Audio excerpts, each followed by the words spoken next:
do you have any new project with him? Wala pa ngayon. Yung movies. Yung part 3 po. Hindi nga malaman kung anong ending eh. May part Kaya hindi natuloy. So hindi natuloy po. Hindi natuloy. Ano na lang po mapapayo ninyo kay Direk Daniel? Yes. Advice to Daryl, yeah.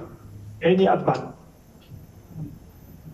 Well, ito si Daryl, hindi maawat eh. Oh, yeah. Kaya eto, mag-ingat ka lamang at mautak naman yun. Dahil alam ko kaya niyang labanan sa korte yan at ipakita kung ano talaga ang nararapat. May tanong pa dito. May tanong dito. Dalawa yata, di ba? Dalawang counts. Hindi ko alam, hindi ako updated Dalawa na masyado. po. May tanong naman dito related sa pop culture. You were the founder of Metro Manila Popular Music Festival, Metro Pop, hindi pa pinanganak ibang journalist dito.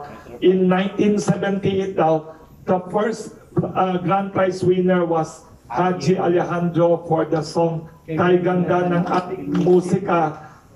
He is now struggling with cancer and media reportedly said he is recovering, si Haji Alejandro.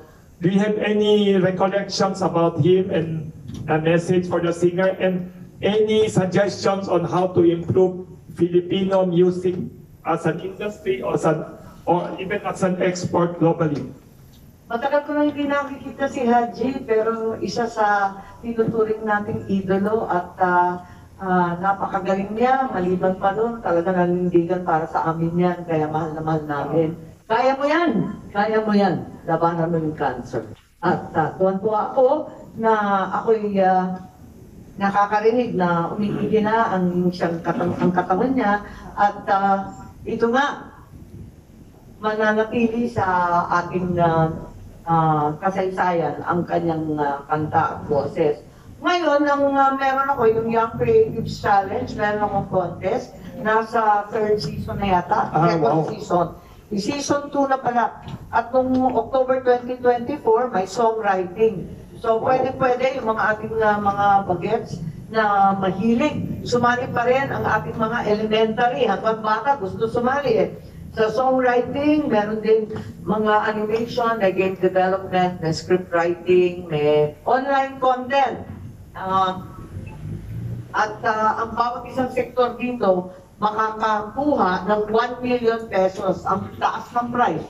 Saan Kaya pwede? inaanyayahan ko ang kabataan, elementary hanggang 35 years old, abangan ang season 2, season 3. March 24, lalabas na yung season 2 na semifinal. Wow. Pagkatapos ilulunsad na namin yung next season. Saan pwede makita, Senator, yung details sa Facebook page niyo, sa Instagram page niyo? Yes, nasa Facebook, nasa akin. Oo, pati dun sa DTI, nilagay din nila kasi yun ang partner. Sa Amy Marcos Facebook, nandun yung Rose.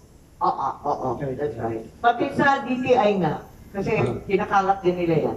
Kayo din gumawa ng animation movies in the past? May ginawa kayong mga animation?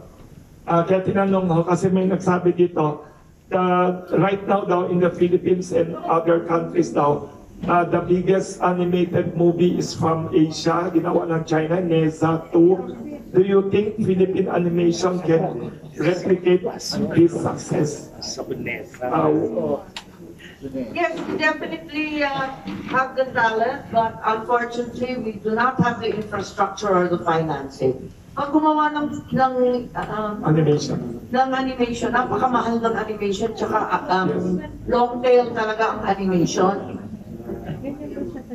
Long tail talaga ang animation, pasensya, nadi-distract ako kasi ang dami tumatawag na nagpapanik na kung saan ako pupunta. At ang tawag nito.